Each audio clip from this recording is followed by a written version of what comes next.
So hello students, कैसे हैं आप सभी लोग। तो हमने 500 क्वेश्चन की सीरीज स्टार्ट कर दी थी एनडीए फिजिक्स के लिए, और आज का इसका 12th पार्ट है। और चलिए शुरू करते हैं।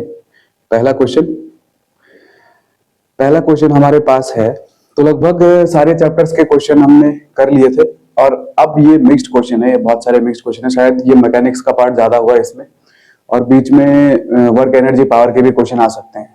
ठीक है, इस वाले पार्ट में। फिर अगले पार्ट में भी मिक्स्ड क्वेश्चन आएंगे। तो चैप्टर के क्वेश्चंस तो हमने एक एक करके करे थे, मतलब एक एक करके मैं बढ़ रहा था आगे, और अब मिक्स्ड क्वेश्चन हम करने वाले हैं। तो यहाँ पर पहला क्वेश्चन हमारे पास किसका है? मैकेनिक्स का। और मैकेनिक्स का ग्राफ वाला क्वेश्चन हमारे पास दिया गया है।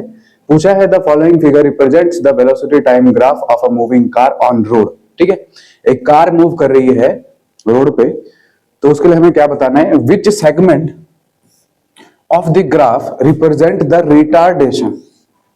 रिटार्डेशन क्या होता है?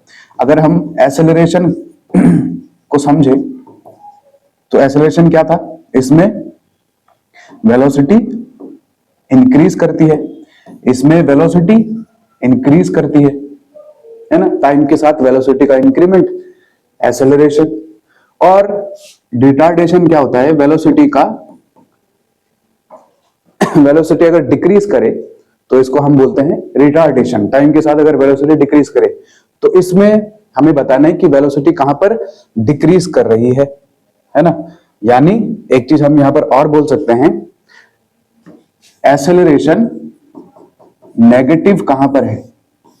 एक्सेलरेशन नेगेटिव कहां पर है उसको हम रिटार्डेशन बोलेंगे। और एक्सेलरेशन कब होता है? जब एक्सेलरेशन पॉजिटिव हो तो उसको एक्सेलरेशन बोल देंगे, अगर एक्सेलरेशन नेगेटिव हो तो उसको रिटार्डेशन बोल देंगे। तो यहां पर हमें बताना है कि कौन सा पार्ट ये बता रहा है कि रिटार्डेशन हो रहा है कार का। तो बताओ जरा। देखो, ओ ए अगर ग्राफ हम देखें तो यहां पर मैंने क्या सिखाया था? Theta angle. थीटा एंगल ये पॉजिटिव है ना। थीटा भी कैसा एंगल है? पॉजिटिव एंगल है। सॉरी, पॉजिटिव नहीं, इसको क्या बोला था हमने? ऑब्ट्यूज एंगल है। ऑब्ट्यूज नहीं, क्या बोल रहा हूं मैं? एक्यूट एंगल है। जब भी एक्यूट एंगल बने एक्स एक्सिस के साथ, स्लोप में अगर एक्यूट एंगल हो तो एक्सेलरेशन हम क्या मानते हैं? पॉजिटिव। एक्सेलरेशन हम क्या मानते हैं? पॉजिटिव। तो यहां पर एक्सेलरेशन पॉजिटिव है। इसके बाद ए बी रीजन में एक्स एक्सिस के साथ कितना एंगल बन रहा है? 0 डिग्री। तो यहां पर तो एक्सेलरेशन 0 है। समझ में आ रहा है? ए बी ग्राफ में एक्सेलरेशन पॉजिटिव है। ठीक है, ए बी वाले पोर्शन में एक्सेलरेशन 0 है।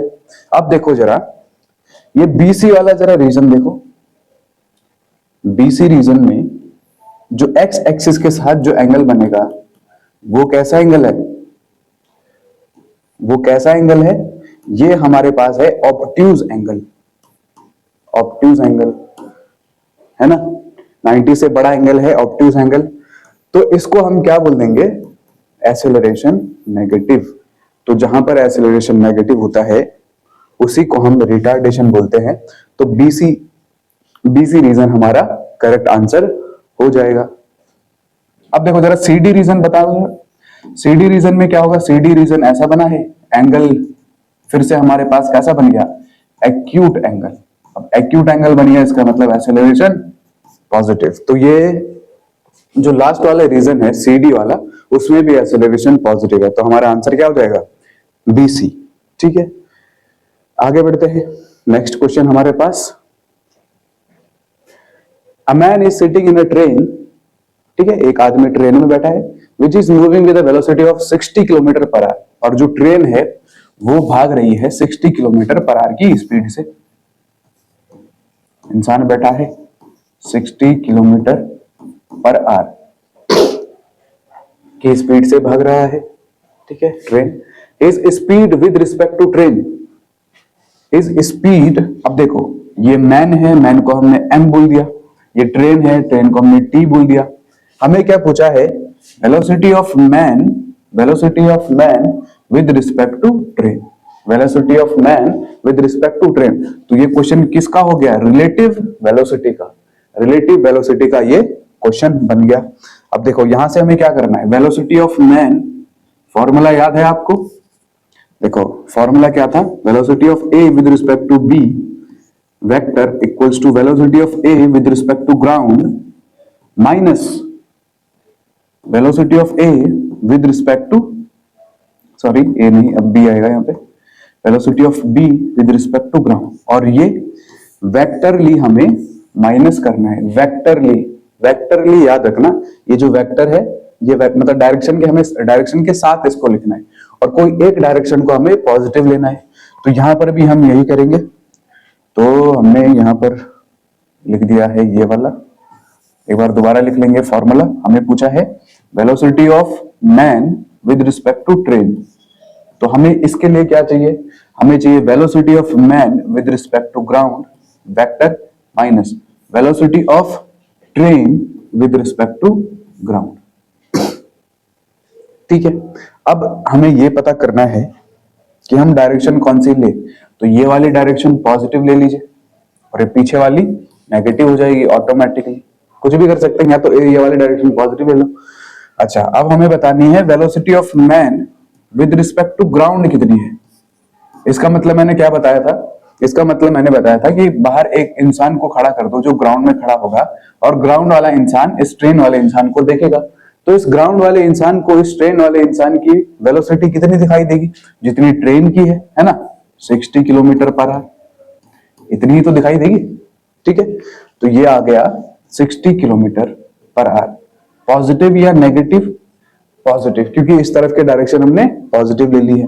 इसके बाद velocity of train with respect to ground. अब फिर से उस ग्राउंड वाले इंसान से ट्रेन को देखो, अगर ट्रेन को देखेंगे तो ये भी कितनी है, 60 किलोमीटर पर आवर। पॉजिटिव या नेगेटिव, तो ये भी पॉजिटिव, क्योंकि उसी डायरेक्शन में जा रहे हैं, और बीच में फॉर्मूले के हिसाब से माइनस है, और ये 60 किलोमीटर पर आवर, तो ये कितना हो गया, 0।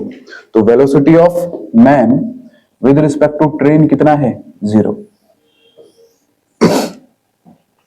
तो आंसर हमारा क्या हो जाएगा, डी। अब इसको जल्दी से करने का क्या तरीका था, जल्दी से करने का ये तरीका था कि एक इंसान को ट्रेन के अंदर बिठा दो, एक इंसान को ट्रेन के अंदर बिठा दो, और फिर वो इंसान इस आदमी को देखेगा कि उसकी स्पीड क्या आ रही है। तो अगर ट्रेन के अंदर दो इंसान बैठे हैं तो एक दूसरे को उनकी स्पीड क्या दिखाई देगी, 0। तो यहां से भी ये इजीली हो सकता था। मैंने रिलेटिव वेलोसिटी को इसलिए ऐड किया ताकि इसका आपको रिवीजन हो जाए और इस तरह से भी आप सॉल्व करना सीख जाए। ठीक है, काफी इजी क्वेश्चन था। आगे बढ़ते हैं, थर्ड क्वेश्चन हमारा। अब देखो, ये करेक्ट और नॉट करेक्ट वाले क्वेश्चंस बहुत आते हैं इंडिया में। Select the correct answer using the codes given below. अब कुछ कोड्स दिए हैं, कोड्स मतलब 1 2 3।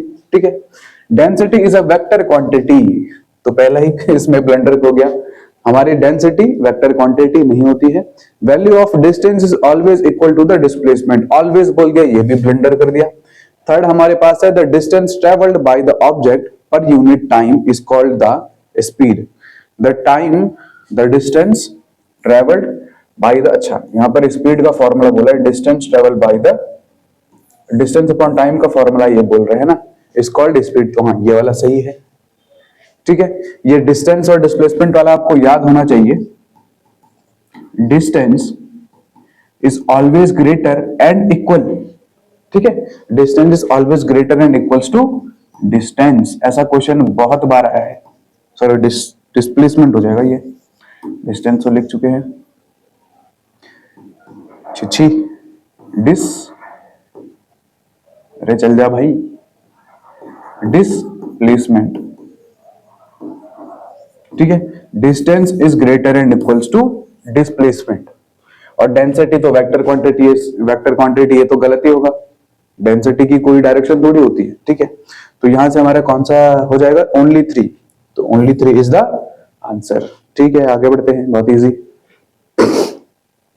नेक्स्ट हमारे पास क्वेश्चन है, select the incorrect statement using the codes given below. Incorrect statement इनमें से हमें बतानी थी, इसमें क्या बताना था, करेक्ट बताना था ना। हाँ ठीक है ऐसा क्वेश्चन आ सकता है, कभी करेक्ट पूछा तो हम इनकरेक्ट का आंसर दे देते हैं।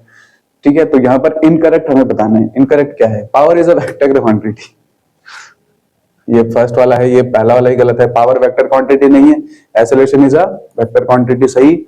If an object resist the change in एक मिनट, if an object resist the change in state of rest, आगे क्या लिखना चाहते थे ये, if an object resist the change in state of rest, बस if an object resist the change in state of rest. अच्छा, या फिर if an object resist the change in state of rest, ठीक है। आगे यहां पर क्या क्वेश्चन था, टाइपिंग मिस्टेक हो गई शायद, तो यहां पर हमें बस क्या बताना है, यूजिंग द कोड्स गिवन, मतलब हमें इनकरेक्ट बताना है। तो पहला वाला यहां पर इनकरेक्ट है, ओनली वन, क्योंकि 3 के बारे में मैं श्योर नहीं हूं यहां पर आगे क्या आएगा, ठीक है। तो ओनली वन हमारा करेक्ट आंसर हो जाएगा यहाँ पे। आगे बढ़ते हैं, ठीक है। 1 फर्मी, ये फर्मी पिकोमीटर नैनोमीटर मैंने याद कराए थे, तो ये आई होप आपको याद होगा, 10 to the power minus 15 metre, ठीक है। 1 फर्मी। 1 नैनोमीटर काफी पूछता है, 1 नैनोमीटर कितना होता है, 10 to the power minus 9 metre. और 1 माइक्रोमीटर बहुत पूछता है, 10 to the power minus 6 metre, ठीक है। और पिकोमीटर भी कभी पूछ ले, क्या पता, पिकोमीटर होता है 10 to the power minus 12 metre, ठीक है। What is the dimension of momentum, dimension of momentum, momentum क्या होता है, P equals to mass into velocity, mass होता है m और वेलोसिटी का होता है LT माइनस 2, है ना। तो ये हो जाएगा MLT minus 2, sorry MLT minus 1। तो इसमें से किसकी डायमेंशन के साथ ये मैच करेगा, तो ये करेगा इम्पल्स, है ना, इम्पल्स के साथ करेगा। कैसे, इम्पल्स का फॉर्मूला होता है फोर्स इनटू टाइम, फोर्स का MLT माइनस 2 हो जाएगा और टाइम का T हो जाएगा प्लस का, तो ये हो जाएगा MLT माइनस 1, MLT माइनस 1 हो जाएगा, ठीक है। आगे बढ़ते हैं, डायमेंशन ऑफ इम्पल्स, फिर से डायमेंशन ऑफ इम्पल्स आ गया। अभी हमने क्या निकाला था, MLT माइनस 1, MLT माइनस 1 इसका करेक्ट आंसर हो जाएगा। अब देखो फ्रिक्शनल फोर्स, फ्रिक्शनल फोर्स क्या है, a self adjusting force, it is is a non conservative force, is a necessary evil, है, एविल क्यों डाल दिया इसमें। अब देखो सबसे पहले सेल्फ एडजस्टिंग समझते हैं। हमने सबसे पहले क्या पढ़ा था, स्टैटिक फ्रिक्शन, हमने सबसे पहले क्या पढ़ा था, स्टैटिक फ्रिक्शन। स्टैटिक फ्रिक्शन क्या होता है, अगर किसी बॉडी का, अगर ये किसी सरफेस पे रखा है और इसका लिमिटिंग फ्रिक्शन, इसका लिमिटिंग फ्रिक्शन याद आ रहा है, लिमिटिंग फ्रिक्शन अगर 5 न्यूटन है, मतलब 5 न्यूटन इसको धक्का देंगे, 5 न्यूटन से बड़ी फोर्स से अगर धक्का देंगे तो ये तभी यहां से मूव कर पाएगा, इसका यही मतलब था, है ना, इसका यही मतलब था। अगर हमने यहाँ पर 3 न्यूटन लगाया तो तब क्या होता था, तब ये होता था कि नीचे जो फ्रिक्शन फोर्स लगेगी वो भी 3 न्यूटन की लगेगी, ठीक है। अगर 4 न्यूटन का लगाएंगे तो तब भी फ्रिक्शन लगेगा पीछे 4 न्यूटन का, 1 न्यूटन लगाएंगे 1 न्यूटन लगेगा। इसका मतलब ये क्या है, सेल्फ एडजस्टिंग फोर्स है। और नॉन कंजर्वेटिव फोर्स तो ये है ही, नॉन कंजर्वेटिव फोर्स क्या होती है, जो पाथ पर डिपेंड करती है, ठीक है। और एक कंप्लीट साइकिल में इसका वर्क डन 0 नहीं होता है। तो ये वाली चीजें मैंने आपको बताई थी। और इज अ नेसेसरी इवल तो नहीं बोल सकते, क्योंकि फ्रिक्शन कहीं कहीं पर काम भी आता है हमारे पास। तो 1 और 2, तो 1 और 2 सही हो जाएगा। आगे बढ़ते हैं, नेक्स्ट हमारे पास है Newton's law of motion do not hold good for objects. अच्छा, न्यूटन लॉ किस पर वैलिड नहीं माना जाता है, तो सबसे पहला एट रेस्ट, रेस्ट पर तो चलेगा। First law, moving slowly, moving with high velocity, moving with velocity comparable to velocity of light. देखो अब जब वेलोसिटी से मूव करता है हाई वेलोसिटी, इसका मतलब एक्सेलरेशन की बात आ गई, तो ये एक minute, newton's law of motion do not hold good. हाँ, तो हमारे पास जो moving with velocity comparable to velocity of light, जब लाइट की वेलोसिटी से कोई ऑब्जेक्ट मूव करने लगता है तो वहां पर न्यूटन्स के लॉ फेल हो जाते हैं। ठीक है, ये वाला आपको याद रखना पड़ेगा। आगे बढ़ते हैं, क्योंकि यहाँ पर हाई वेलोसिटी बोल दिया, इसका मतलब एक्सेलरेशन यहाँ पर होगा, और यहाँ पर एक्सेलरेशन बहुत ही ज्यादा होगा, बहुत ही ज्यादा एक्सेलरेशन न्यूटन लॉ से एक्सप्लेन नहीं हो सकता है। ठीक है, अब जो हमारे पास ग्रेविटी वाली फोर्स है, ग्रेविटेशनल फोर्स है, ये भी एक तरह का एक्सेलरेशन होता है ना, ये भी आपने पढ़ा होगा। ठीक है, आगे बढ़ते हैं। A body goes from P to Q with a velocity of 40 meter per second and comes back from Q to P with a velocity of 60 meter per second. अच्छा, then the average velocity of the body during the whole journey. अच्छा, हमारे पास P to Q, तो P से Q गए 40 metre per second, ठीक है, और Q से P आए 60 मीटर पर सेकेंड। तो पूछा है comes back to Q with a velocity of 60 metre per second, then average velocity of the body during the whole journey। अब देखो, अगर ये डिस्टेंस सेम है, अगर ये डिस्टेंस सेम है तभी ये फॉर्मूला लगाना। अगर ये डिस्टेंस सेम है तो फॉर्मूला हो जाएगा u प्लस v अपॉन में 2। अगर डिस्टेंस सेम है, ठीक है, मैं बार बार बोल रहा हूं, अगर डिस्टेंस सेम है तो v लिखना चाहिए था, मैंने a लिख दिया, v एवरेज। ठीक है, तो u प्लस v अपॉन में 2 लगा सकते हैं अगर डिस्टेंस सेम है तो।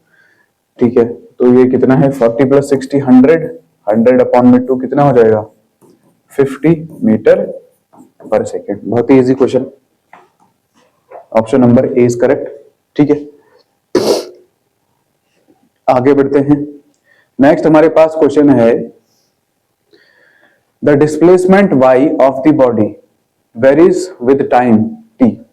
और इसका जो हमारे पास एक्सप्रेशन दिया है y equals to -2 upon 3t square plus 16t minus 12, then the body will come to rest in. अब देखो, रेस्ट होने का क्या मतलब है, रेस्ट होने का मतलब है वेलोसिटी का जीरो होना, है ना, वेलोसिटी का जीरो होना। और ये हमें y दिया है, y यानी डिस्प्लेसमेंट दिया है कितना -2 अपॉन में 3t square plus 16t minus 12। तो हम क्या कर देंगे, हम वेलोसिटी निकाल देंगे। वेलोसिटी क्या होता है dy अपॉन dt, है ना, ds अपॉन dt होता है, तो s की जगह पर y है, तो dy अपॉन dt, तो डिफरेंशिएशन कर देंगे -2 अपॉन 3, ये क्या हो जाएगा 2t, है ना, फिर प्लस ये 16 और ये वाला पूरा जीरो हो जाएगा, तो ये कितना आ गया -4 अपॉन 3t प्लस में 16। पूछा है कब जीरो हो जाएगा, तो हम v की जगह जीरो पुट कर देंगे और ये इक्वेशन सॉल्व कर देंगे, तो 0 इक्वल्स टू -4 अपॉन में 3t प्लस में 16, तो ये इधर भेज दो, तो 4 अपॉन t इधर आ जाएगा इक्वल्स टू 16, t कितना आ जाएगा 4 चक्कू 16, 4 दिया 12 सेकेंड। ठीक है, तो 12 सेकेंड में बॉडी रेस्ट पर आ जाएगी। ठीक है, इजी क्वेश्चन। आगे बढ़ते हैं। नेक्स्ट हमारे पास क्वेश्चन है, a 7 kg object is subjected to 2 forces. अच्छा, 2 फोर्सेस लग रही हैं 7 kg के ऑब्जेक्ट पे, एंड ठीक है F1 या F2 ये है, the magnitude of resulting acceleration in metre per second square will be. अच्छा, एक है बॉडी हमारे पास, कितने मास की, इसका मास है 7 kg और इस पर 2 फोर्सेस एक्ट कर रही हैं, ऐसे ऐसे बोल सकते हैं ना। तो एक F1 हमारे पास है 20 आई कैप है, ठीक है, 1 नहीं है, प्लस 30 जे कैप पहली फोर्स, दूसरी फोर्स F2 कितनी है 8 आई कैप प्लस 5 जे कैप, और ये 2 फोर्सेस एक्ट कर रही हैं। The magnitude of resulting acceleration, तो 2 फोर्सेस हमें गिवन है, ये F1 और ये F2, ऐसे भी बोल सकते हैं इनकी रिजल्टिंग फोर्स ये रही। तो रिजल्टिंग फोर्स का फॉर्मूला कैसे निकालेंगे, तो हमारे पास F1 गिवन है, F2 गिवन है, इन दोनों का मैग्नीट्यूड ले लेंगे, है ना।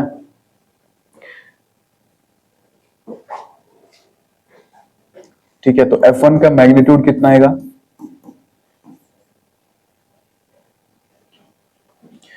20 अंडर रूट करके करते थे, 20 का होल स्क्वायर प्लस 30 का होल स्क्वायर, तो ये कितना आ जाएगा, ये आ जाएगा 400 और ये 900, तो ये आ जाएगा 1300, 1300, है ना। तो अंडर रूट 1300, तो ये आ जाएगा 10 अंडर रूट 13, ठीक है, 10 अंडर रूट 13 हमारा F1 आ गया।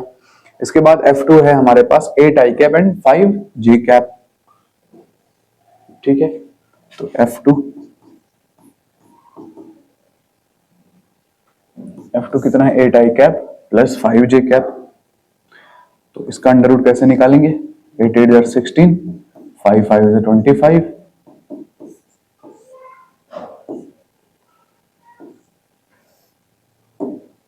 चार 5 11, 2 1 3 1 4, अंडर रूट 41। तो F1 और F2 हमारे पास कितने आ गए, एक तो आ गया हमारे पास 10 रूट अंडर रूट 3 और F2 हमारे पास आ गया अंडर रूट 41। तो ये दोनों फोर्सेस हमारे पास आ गई, तो यहां से नेट फोर्स हम कैसे निकालेंगे,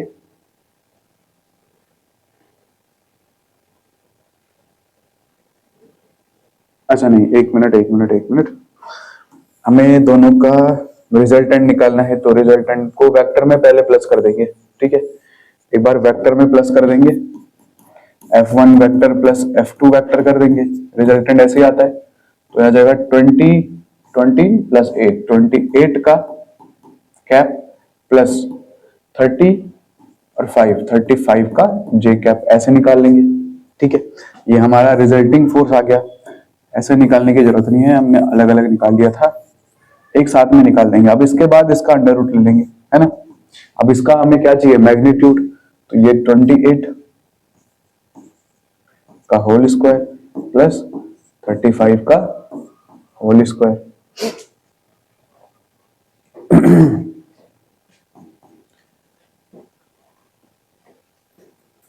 ठीक है, तो ये कितना आ जाएगा, 28 का स्क्वायर करना पड़ेगा, 28 का स्क्वायर, 8 8 64, 4 बचा 6, 8 दूनी 16 और 6,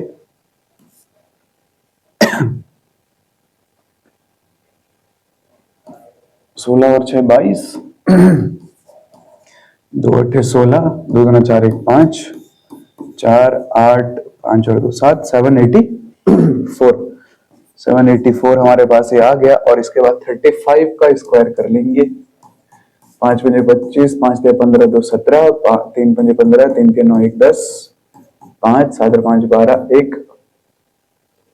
2 1, तो आ जाएगा 1 2 2 5, सही है ना। 5 पंजे 25, 2 5 ते 15, 2 17, 3 पंजे 15, 1 3 के 9 1 10, 5 7 5 12, 1 2 1225, ठीक है। तो इन दोनों को प्लस करके हमारे पास यहाँ पर अंडर रूट में कितना आएगा, 784 प्लस 1225,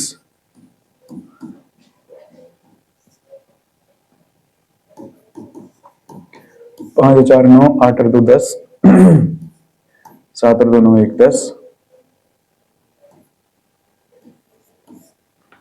तो ये 2009 आ गया,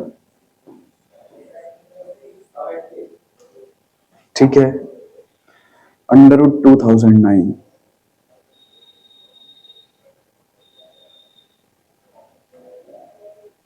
काफी अनइवन वैल्यूज आ रही है, अंडर रूट 2009,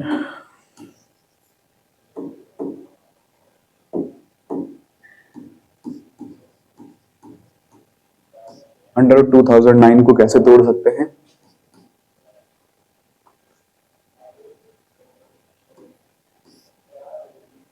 तो एक बार जरा 2009 के फैक्टर कर लेते हैं। तो सबसे पहले तो 3 से चाल नहीं, 3 से भी नहीं जाएगा, ये काफी अनइवन वैल्यू आ चुकी है, या तो प्रिंटिंग मिस्टेक होगा, कुछ ना कुछ तो गड़बड़ हुई है। 20 आई कैप, कैलकुलेशन इतनी टफ तो नहीं आती है।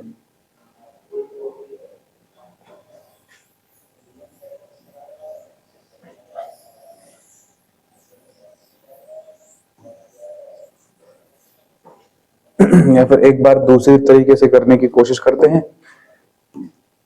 ठीक है, F1 कितना है, F1 प्लस F2 करके कितना आ गया था, दोनों को प्लस कर दिया था, 28 आई कैप प्लस 35 जे कैप, ये आ गया था।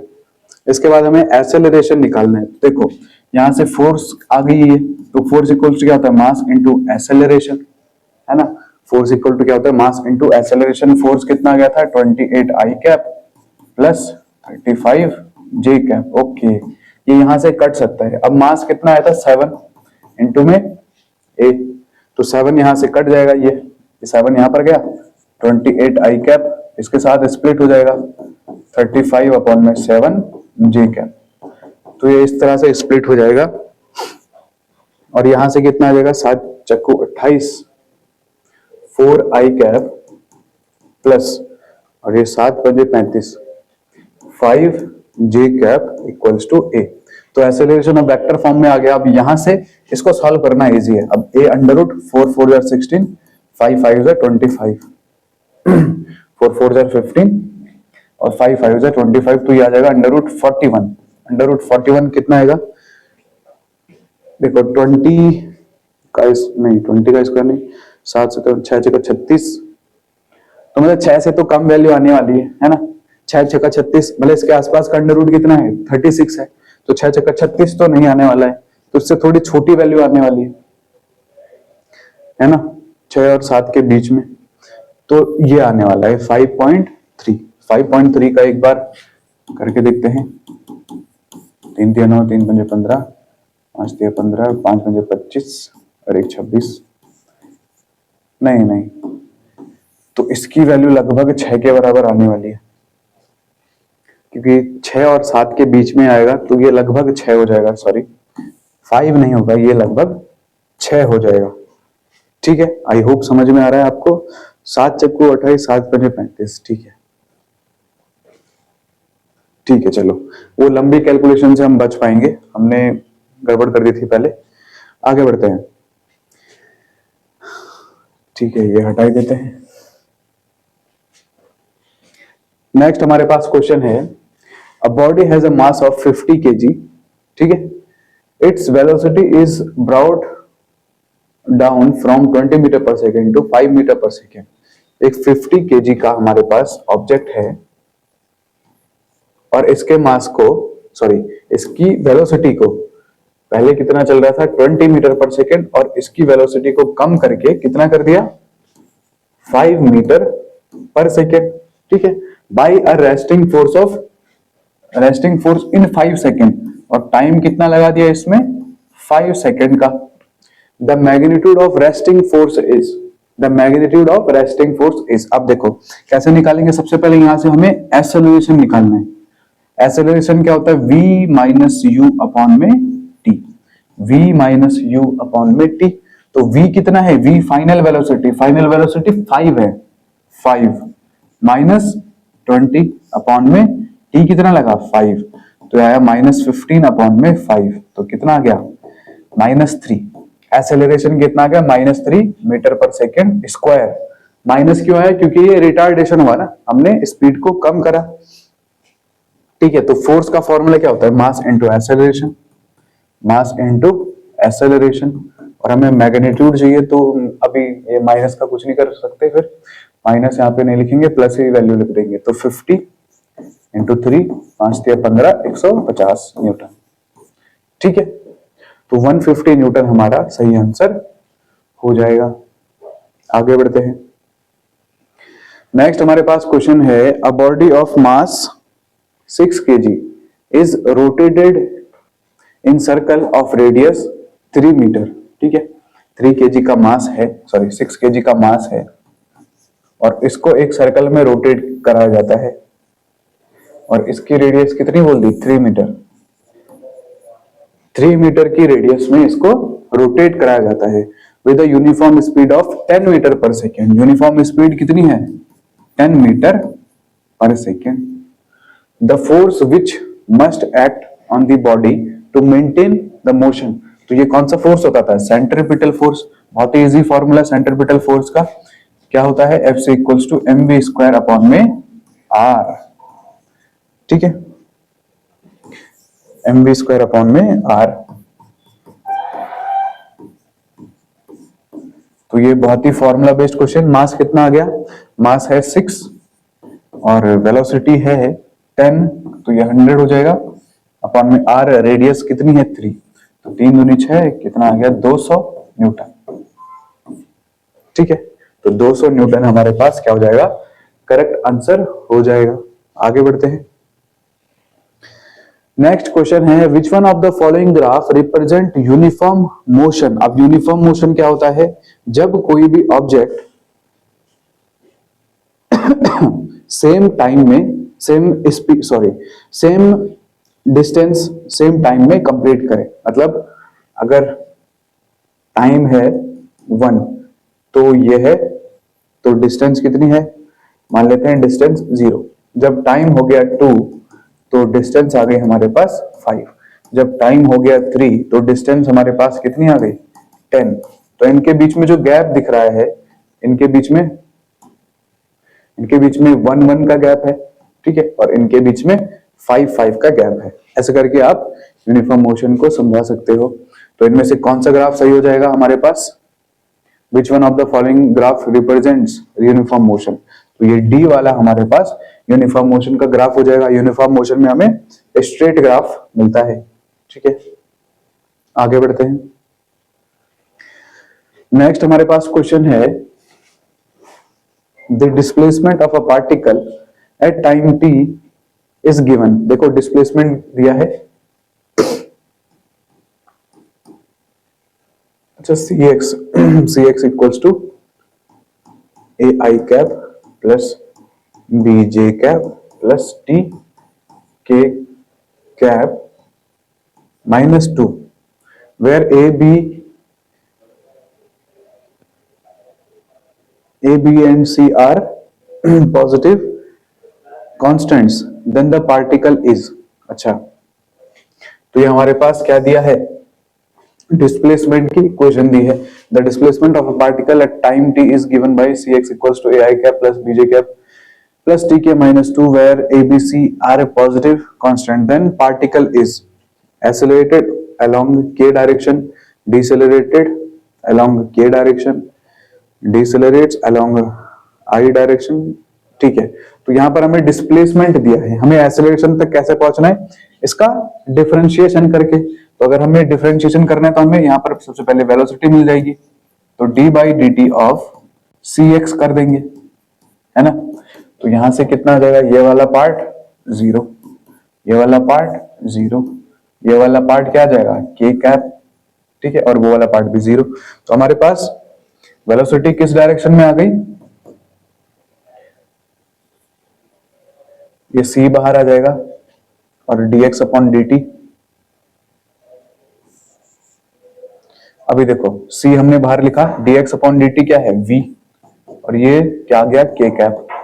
इसका मतलब वेलोसिटी किस डायरेक्शन में आ गई?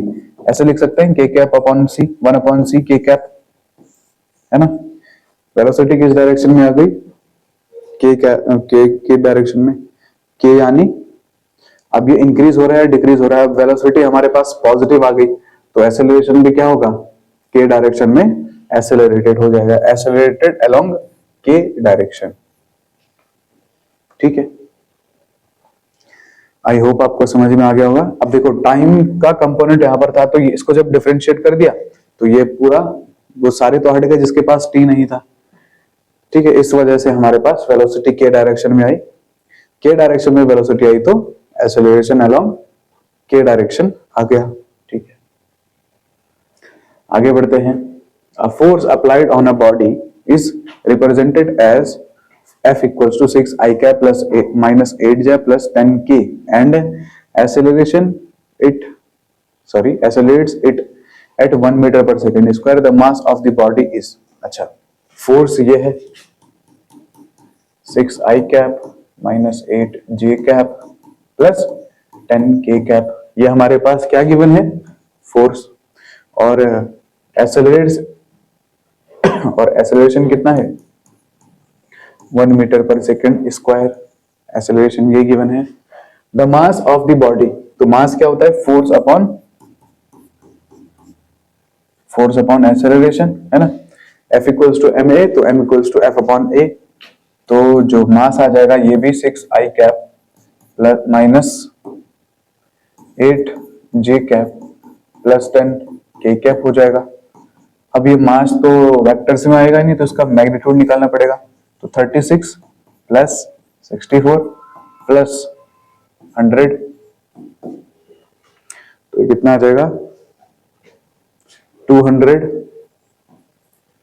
अंडर रूट 200, और ये आ जाएगा 10 रूट 2 आ जाएगा। 10 root 2 kg option number B में है। ठीक है, ऑप्शन नंबर बी क्या हो जाएगा, करेक्ट हो जाएगा। आगे बढ़ते हैं। नेक्स्ट क्वेश्चन हमारा आज का, a bullet is fired vertically up, एक बुलेट को वर्टिकली अप फायर किया from a 40 metre tall building, sorry 400 लिखा था, 400 मीटर टॉल बिल्डिंग से क्या किया, बुलेट को फायर किया, यहां से फायर किया बुलेट को with speed of 80 metre per second, 80 metre per second की स्पीड से बुलेट को फायर किया। If G is taken, G हमें कितना लेना है, 10 metre per second square. Equation of motion का क्वेश्चन आ गया। Then the time taken by the bullet to reach the ground will be, अब यहां से क्या होगा, बुलेट यहाँ मैक्सिमम हाइट पे जाएगी, उसके बाद नीचे आ जाएगी। तो सबसे पहले निकालते हैं ये कितना ऊपर जा पाएगी, तभी हम टाइम निकाल पाएंगे, है ना। तो फाइनल वेलोसिटी हम 0 बोल सकते हैं, क्योंकि बिल्कुल मैक्सिमम हाइट जाने पर बुलेट की जो वेलोसिटी होगी वो 0 हो जाएगी। कोई भी ऑब्जेक्ट अगर मैक्सिमम हाइट तक पहुंचता है तो उसकी फाइनल वेलोसिटी 0 हो जाती है। यू हमारे पास कितना गिवन है, 80 मीटर पर सेकेंड। तो हमें यहां से यहां तक की डिस्टेंस चाहिए, है ना। यहां से यहां तक की डिस्टेंस कैसे निकालेंगे, ठीक है। अब देखो, जहां से मोशन हम एब्जॉर्ब करेंगे, एब्जॉर्ब क्यों बोल रहा हूं मैं, ऑब्जर्व जहां से मोशन ऑब्जर्व करेंगे वहीं से हम डिस्टेंस बता सकते हैं। तो हमने यहां से और यहां तक का मोशन ऑब्जर्व किया, तो यहां से यहां तक की डिस्टेंस हमें मिल सकती है, एस यहां से मिल सकता है, और वही हमारी मैक्सिमम हाइट भी होगी। तो अगर यहां से हम निकालें v और u हमें पता है, तो 2gs या 2as equals to v square minus u square का हमारे पास एक फॉर्मूला है। तो 2 ये लिख दिया हमने, g कितना है 10, s लिख लेंगे। अब देखो माइनस लिखना, माइनस भी लिख सकते हैं इसको, हमें s चाहिए, s तो नेगेटिव आएगा, है ना। v कितना है 0 माइनस u कितना है 80 का स्क्वायर, तो यह आ जाएगा माइनस 20s इक्वल्स टू 80 का स्क्वायर कितना होता है 8 8 64, और 2 0 लगा देंगे, 1 0 से 1 0 कैंसिल, और 2 3 6 2 दूनी 4, तो 320। तो एस कितना आ गया 320 मीटर, ठीक है। 320 मीटर हमारा एस आ गया, और माइनस भी लगा था इसके साथ ना, ये साइड में, तो ये भी कैंसिल हो जाएगा, और एस हमारे पास आ जाएगा 320 मीटर। हाँ, डिस्प्लेसमेंट प्लस ही आया क्योंकि ऊपर की तरफ फेंका गया है, ठीक है। तो यहां से यहां तक की डायरेक्शन, सॉरी यहां से यहां तक की जो डिस्टेंस है वो आ गई 320 मीटर। अब हमें क्या निकालना है, टाइम निकालना है। टाइम कैसे निकालेंगे, तो अब देखो, अब हम ये बता सकते हैं कि यहां से और बुलेट यहां तक कितनी दूर गई थी, तो ये 400 प्लस 320 कितना आ जाएगा 720 मीटर। यहां का डिस्प्लेसमेंट हमें पता चल गया कितना 720 मीटर, भी 720 मीटर हमें पता चल गया है, ठीक है। तो अब यहां से निकालेंगे, या फिर ये वाला मोशन भी हम ऑब्जर्व कर सकते हैं। कौन सा वाला,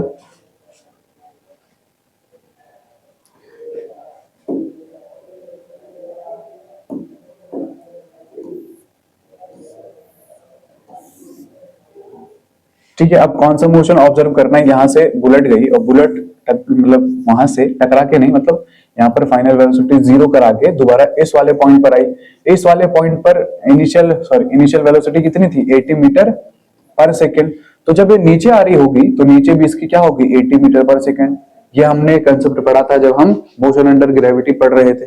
तो नीचे की तरफ इनिशियल वेलोसिटी कितनी हो जाएगी, 80 मीटर पर सेकेंड।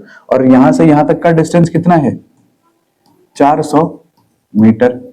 400 मीटर हमारे पास यहां तक का डिस्टेंस है। हमें टाइम निकालना है, तो कहां से निकालेंगे, v equals to U plus 80 से निकल सकता है क्या। इनिशियल वेलोसिटी पता है, फाइनल नहीं पता है यहां पर भी। तो s equals to U T plus half 80 square से पता चल, या फिर या तो एक बार वेलोसिटी निकाल लो किस वाली इक्वेशन से, 2as से। फिर से 2s equals to V square minus में U square. 2s equals to V square minus में यू स्क्वायर। 2a कितना है, -10। s कितना है, 100, 400। समझ में आ रहा है ना, हम ये वाला मोशन ऑब्जर्व कर रहे हैं अभी, ये वाला। और v कितना है, v हमें नहीं पता है, v ही हमें निकालना है। और u कितना है, और u हमें गिवन है 80। तो यहां से कितना आ जाएगा, -20 into 400 equals to V square. इसका कितना आया था, 8 8 64, और ये 0 0 0 0 0 0 0 कैंसिल, और 2 ये 6, 2 दूनी 4, 32 यहां से आ गया, और 4 9 36। तो वी स्क्वायर कितना आ गया, 9, है ना। वी स्क्वायर कितना आ गया, 9। तो वी कितना आ गया, 3 मीटर पर सेकेंड। सही कर रहे हैं। अच्छा, एक जीरो भी बच गया, सॉरी सॉरी। यहां पर कितना बचा, -10। यहां पर कितना बचा, वी स्क्वायर माइनस में 9। एक मिनट, कैलकुलेशन मिस्टेक कर दी शायद हमने कुछ बड़ी सी, दोबारा करते हैं। ये कितना आ गया, -20 into 400 equals to V square minus 6400, minus है ये, सॉरी। ठीक है। तो ये कितना आ जाएगा, 4 दूनी 8, और ये 3 0 minus K equals to V square minus 6400। अब इसको इधर ले आओ, तो वी स्क्वायर इक्वल्स टू, ये उधर चला जाएगा तो 6400 प्लस का, और ये माइनस का ही रहेगा, 8000। 8000 में से माइनस कर देंगे 6400। 0 0 10 में से 4 गया 6, 9 में से 6 गया 3। तो कितना आ गया, 3600। कितना आ गया, 3600। वी स्क्वायर आ गया 3600। अब माइनस प्लस का नहीं देखेंगे, तो वी मतलब माइनस ही आने वाला है। ये तो देखो, ये माइनस ही आने वाला, -3600। फिर अंडर रूट लगा के हम करेंगे। ये डायरेक्शन क्या शो कर रहा है कि नीचे की तरफ की वेलोसिटी है। 3600 का कितना आ जाएगा, 60। 36 का हो जाएगा 6, और इसका हो जाएगा 0, 10 हो जाएगा। तो ये 60 मीटर पर सेकेंड। v कितना आ गया, 60 मीटर पर सेकेंड। अब v हमें पता चल गया, तो अब यही वाला मोशन ऑब्जर्व करके v equals to U plus 80। अभी भी हम यही वाला मोशन ऑब्जर्व कर रहे हैं, ये वाला। v equals to U plus 80, v हमारे पास आ गया 60। u कितना आ गया, u हमारे पास आ गया 80, प्लस a कितना है 10, और ये t हमें निकालना। अब यहाँ पर माइनस लिखने की जरूरत नहीं, क्योंकि हमें टाइम चाहिए बस। तो ये उधर चला जाएगा, 60 माइनस 80 इक्वल्स टू, यह जाएगा 10t। तो ये कितना आएगा, -20 इक्वल्स टू 10t। तो t कितना आ जाएगा, 20 अपॉन में 10। तो यह आ जाएगा 2 सेकेंड्स। अब ये माइनस में आ रहा है, और टाइम के लिए माइनस प्लस का कोई रोल नहीं है, तो ये 2 सेकेंड आ गया। ठीक है, काफी बड़ा क्वेश्चन था। तो ये हमारा 2 सेकेंड आ रहा है, और ऑप्शन मैच नहीं हुआ, कहीं मिस्टेक तो नहीं करी। वी हमारा 3600।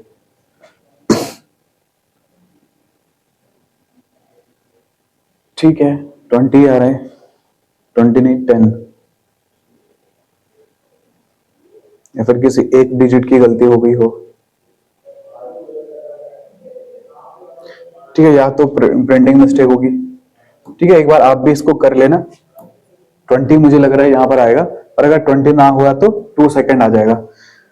थोड़ी सी यहां पर हुई होगी कैलकुलेशन मिस्टेक। इसका करने का दूसरा तरीका भी मैं आपको बता रहा हूं जो थोड़ी शॉर्ट है। अब देखो, यहां से यहां तक, यहां से यहां तक का मोशन हमने अगर ऑब्जर्व करना है तो ये 720 मीटर आ जाएगा। ठीक है, यहां से यहां तक का डिस्प्लेसमेंट 720 मीटर आ जाएगा, और यहां से इनिशियल वेलोसिटी कितनी आ जाएगी, 0। ठीक है, यहां पर इनिशियल वेलोसिटी कितनी है, 0। ठीक है, फिर यहां के लिए भी हमें फाइनल वेलोसिटी निकालनी पड़ेगी। अब यहां से फाइनल वेलोसिटी कैसे आएगी, फिर से 2as equals to V square minus में यू स्क्वायर, ऐसा ही करोगे फिर से। तो जब यही दोबारा करोगे तो मुझे लग रहा है ये वाला ज्यादा इजी है। एक बार ये वाला करके देख लेते हैं, इस तरफ से ज्यादा इजी पड़ेगा। तो a कितना आ गया 2 और ये 10, और s हमने कितना बोल दिया 720, v स्क्वायर हमें निकालना है और u हमारा 0। लगभग सेम ही चीजें होने वाली है फिर से। तो v स्क्वायर कितना आ गया